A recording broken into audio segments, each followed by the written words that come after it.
Karibu tena katika kipindi chako cha historia za watunzi wa nyimbo, ambapo tunakuletea visa na shuhuda mbalimbali katika maisha ya watu wa Mungu waliobarikiwa kuandika nyimbo ambazo tunazitumia leo katika ibada kama nyimbo za Kristo. Ninayekuletea vipindi hivi naitwa Ayubu Ibawa. Karibu sana. Leo tena tunaye mtunzi aitwaye Fanny J. Crosby. Fanny J. Crosby ni mtunzi wa nyimbo aliyepitia changamoto nyingi katika maisha yake. Miongoni mwa changamoto alizopitia ni pamoja na kuishi maisha duni na kujinyima ili kutoa huduma za kimishonari kwa watu wa hali ya chini katika maeneo ya Manhattan huko Ulaya. Kuishi kwake katika nyumba chakavu, kutoa misaada kwa maskini, kujali kazi ya Mungu zaidi ya mambo yake mwenyewe viliwavutia wengi na kuwafanya wamtazame mkombozi Yesu Kristo, ambaye kisa chake kilibadilisha maisha ya Fanny na kumfanya adumu kusonga mbele katika kazi ya Mungu. Kutokana na kwamba kisa cha Yesu kilimvutia sana Fanny, aliamua kuandika ufupisho wa historia ya maisha yake Yesu hapa ulimwenguni, ikijumuisha kuzaliwa kwake, kujaribiwa kwake, huduma yake kwa wanadamu, kuteswa kwake na kufufuka kwake. Kisha kuhitimisha kwa nukuu ya maneno ya Yesu mwenyewe yasemayo, kama vile mwana wa Adamu asivyokuja kutumikiwa bali kutumika na kutoa nafsi yake iwe fidia ya wengi. Nukuu kutoka Mathayo 20 aya ya 28.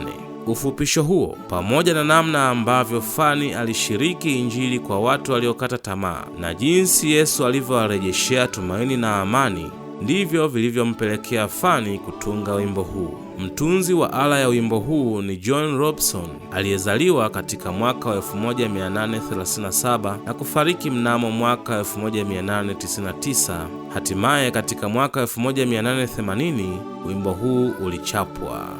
Hakuna hadithi tamu kuliko zote kama hadithi kuhusu kuzaliwa, maisha, kifo na kufufuka kwa Mwokozi wetu Yesu Kristo. Hakuna kisa chenye kuleta badiliko kubwa katika maisha ya mtu zaidi ya kisa cha Mwokozi wetu. Hakuna kisa chenye mafunzo bora ya maadili zaidi ya kisa cha Yesu Kristo. Hakuna habari ziletazo faraja zaidi ya habari za Yesu Kristo. Kisa cha Yesu chafaa kwa mafundisho kwa kila rika.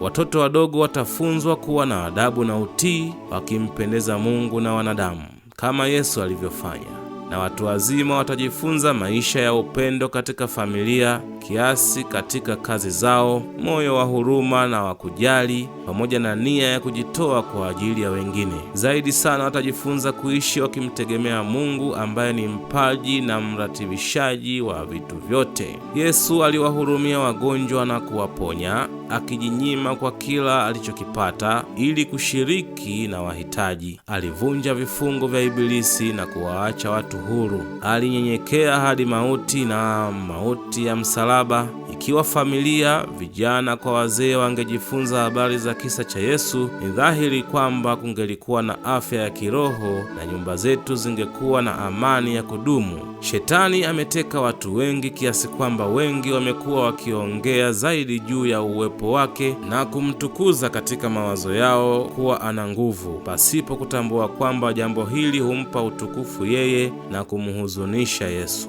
Pia ameongoza wengi kutukuza porojo na mawazo ya kifilosofia katika mahubiri wanayoyahubiri, na kweli juu ya habari njema ziletazo wokovu kutajwa kwa uchache sana. Muda umefika tumuinue Yesu kwa kila jambo. Hebu mazungumzo yetu yawe juu ya habari za Yesu, kisa chake cha thamani na kiwe furaha kwetu. Pia habari hizi njema juu ya Yesu yapaswa zisikike ulimwenguni kote, maana zinaleta badiliko kubwa sana katika kila azisikiaye. Nipe habari za Yesu, kwani hunipendeza sana, na liwe ni tamanio la kila mmoja wetu.